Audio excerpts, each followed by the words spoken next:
Hi guys, I'm back. And today we're diving into the final episode of the Dinosaurs on Netflix. And trust me, this one does not hold back. The episode is split into 4 major segments: the life and death of a Hesperornis, a hadrosaur breeding ground, a T.rex hunt, and finally, an ending that leaves no room for doubt. So let's get into it.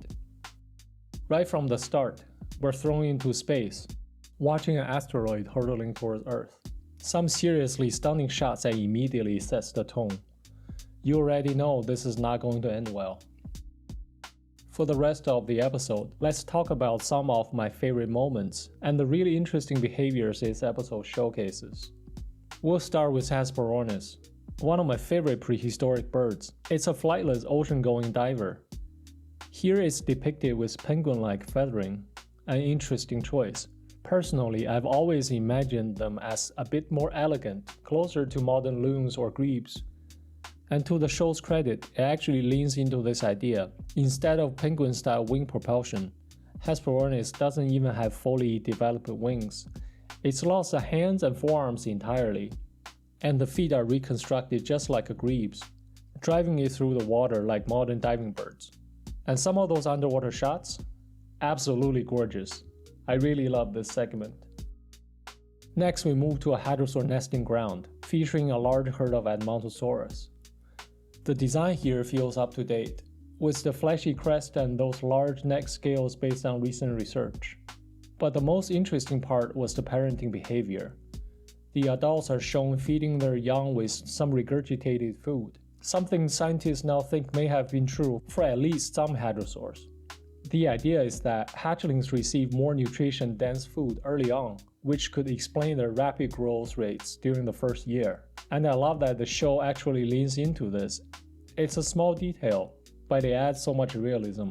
There's also a standout moment where a mother Edmontosaurus absolutely destroys a Quetzalcoatlus trying to raid its nest. I'm not gonna lie, this was pretty badass. Then we get to everyone's favorite dinosaur, Tyrannosaurus Rex. We see it hunting an ankylosaur in this dark, rainy sequence that feels straight out of Jurassic Park. The ankylosaur puts up a serious fight, swinging its tail and keeping the predator at bay. For a moment, it almost feels like it's gonna win, kinda like in Walking with Dinosaurs. But then the T-Rex adopts some strategy. It manages to flip the ankylosaur over and go in for the kill. And that's what makes this scene so interesting. It highlights something we're still debating today: just how intelligent giant theropods like T-Rex really were. Reptile intelligence has often been underestimated. Modern crocodiles, for example, have shown surprising behaviors like planning. So the idea that T-Rex could use problem solving to take down prey like this, honestly, it's not far-fetched. The scene does a great job showing both the raw power and the potential cunning of this predator. And it doesn't end there. We see the T-Rex dragging its kill back to feed its young. But by this point, everything is about to change. The episode closes with End Cretaceous Asteroid Impact, bringing the age of dinosaurs to a sudden end. The show doesn't hold back in depicting the aftermath. Everything in the immediate vicinity is instantly vaporized.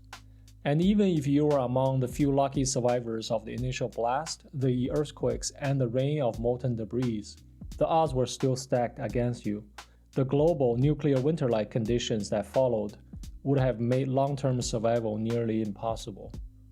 Out of the entire dinosaur lineage, only a small group of birds managed to endure and persist to present day. The series does an excellent job conveying the sheer scale of this devastation on a global scale, although adding a glimpse of the massive tsunamis triggered by the impact could have made it even more striking. Still, across the board, the environmental disasters of the Mesozoic are portrayed convincingly. And with that, the series comes to a close. While the final episode may not cover as much ground as some of the earlier ones, it serves as a fitting conclusion, emphasizing how environmental disasters can dramatically reshape life on Earth, a theme that runs throughout the entire show. Personally, my favorite aspect was the depiction of animal behavior. Some grounded in fossil evidence, others thoughtfully inferred from modern relatives like birds and others, which made the dinosaurs feel especially alive. Overall, I had a good time watching the series. It's definitely a step up from Life on Our Planet from a couple of years ago. If you have a Netflix subscription, I'd recommend giving it a watch. You might come away with a deeper appreciation for dinosaurs and the world they inhabited. That's all for today. I hope you enjoyed the video. Don't forget to like and subscribe if you did, and I'll see you next time.